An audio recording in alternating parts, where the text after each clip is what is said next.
Hey, friends, welcome back to the Distortion Den.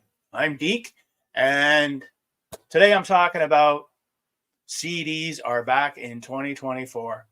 Now, anybody that knows me out there knows I'm a vinyl head.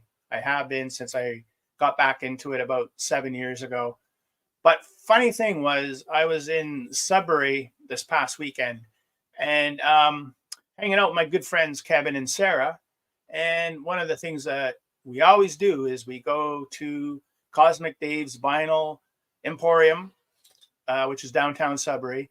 And we've also been going to Toys R Us, as Toys R Us in Canada sell both vinyl and CDs. Anyways, we were at Toys R Us and Kevin found some CDs and didn't really find anything on vinyl because, as you know, vinyl is a little pricey.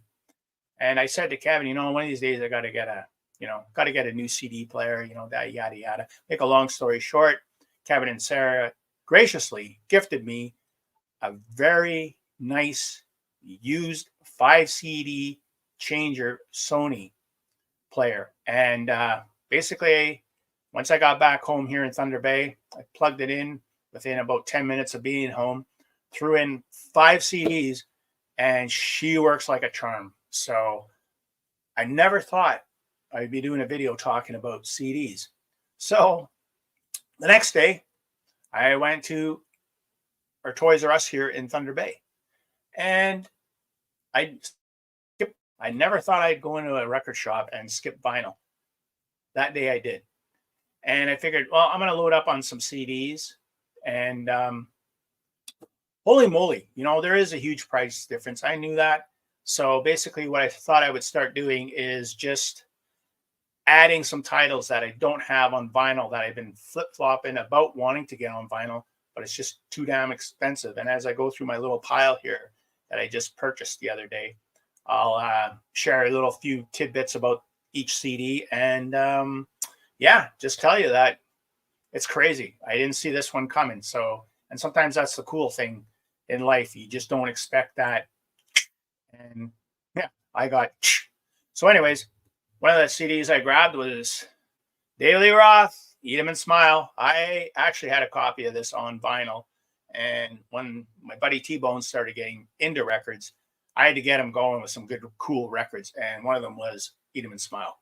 So I gave him my used copy. I've seen it out there in the wilds quite a bit. I can always grab it, but $6, right? And I mean, this is a stellar album. Steve Vai, Billy Sheehan, Greg Bissonette, and Mr. Lee Roth himself. I mean, does it get any better than Big Trouble and Bump and Grind at the back end of the record? I mean, it's basically Ross writing lyrics like it's a story. I mean, it's fantastic. So yeah, Eat 'Em and Smile, 1986, produced by Ted Templeman. One of the other ones that I got years ago, and I don't know where the hell it went, was the debut. Well, not debut. I guess it was the debut for the singer James LaBriere, and he's a Canuck. Is Dream Theater, Images and Words. And this is a great prog record. I have to say it's probably my favorite album of theirs. I'm kind of funny with these guys. As the second and third albums came out, I bought, and then I just, for some reason, got out of them. I don't know why, but this album, Images and Worlds, is very good. And I love the opening track, Pull Me Under. I mean, it's probably my favorite track of theirs.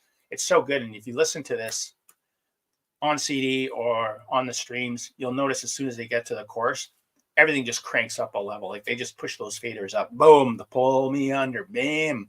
And it gets so good. I mean, it's awesome. And the other thing I like about is the second song is they shift gears into Another Day. I mean, it's fantastic. They go all proggy and stuff, and they got 11-minute songs, 11-minute long songs. And you know what? It's all quite good. So Images, Worlds, got this for $12. Now on to Metallica. Do I need to say anything about this CD? No. What I can, but I will.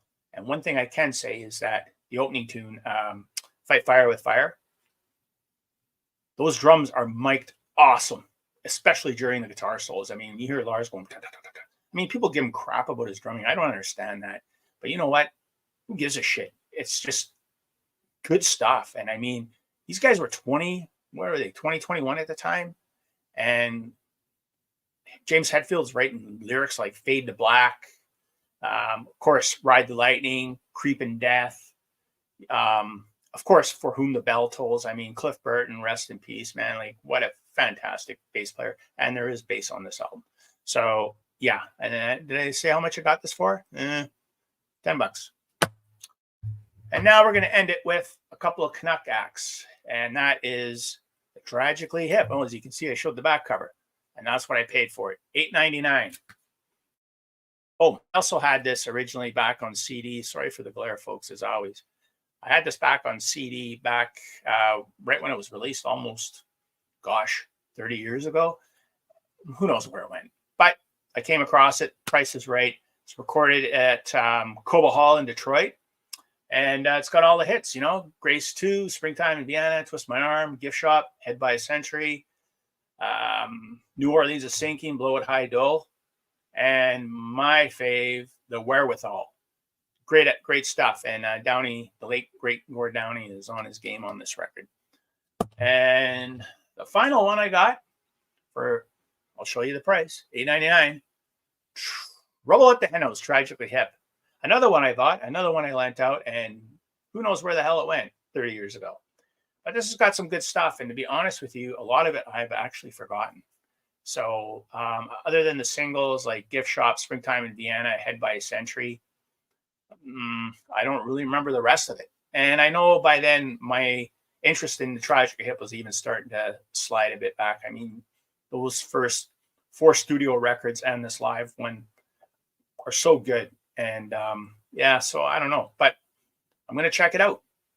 And it's very good stuff. Now, speaking of the Hip, they've recently are going to be reissuing their Up to Here album from 1989 and it's super deluxe. And, you know, it's got all the bonus tracks. It's got a fantastic live show from the Misty Moon, I believe it is, in Halifax back in 89, 90 that they recorded. And I originally pre-ordered that on Amazon for, believe it or not, after everything came out, it's going to run about $230. I was like, wow, you know, but I have to have it. But now that I've gone back into CDs, I canceled that pre-order. And now I'm just going to order on straight CD because it's only $90. So, you know what? I would prefer the vinyl. It's just like, it's getting crazy, you know? So, like I said, where I can fill in the gaps of stuff I already don't have on vinyl, that's where the CDs are going to come in. Of course, you know, if Iron Maiden drops a new live album or a new studio album, I will make exceptions and buy those kind of things on vinyl.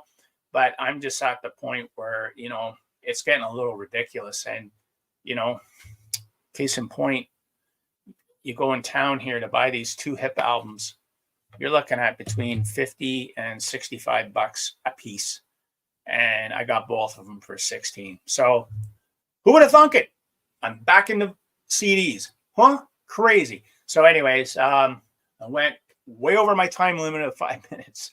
But thanks for sticking around. And if you choose to, you can always push subscribe. And yeah, thanks for watching. And thanks for me taking up some of your time today and watch. You know, who knows? I probably will start dropping some odd CD reviews at this crazy channel. So thanks, folks. You all have a good day now. Cheers.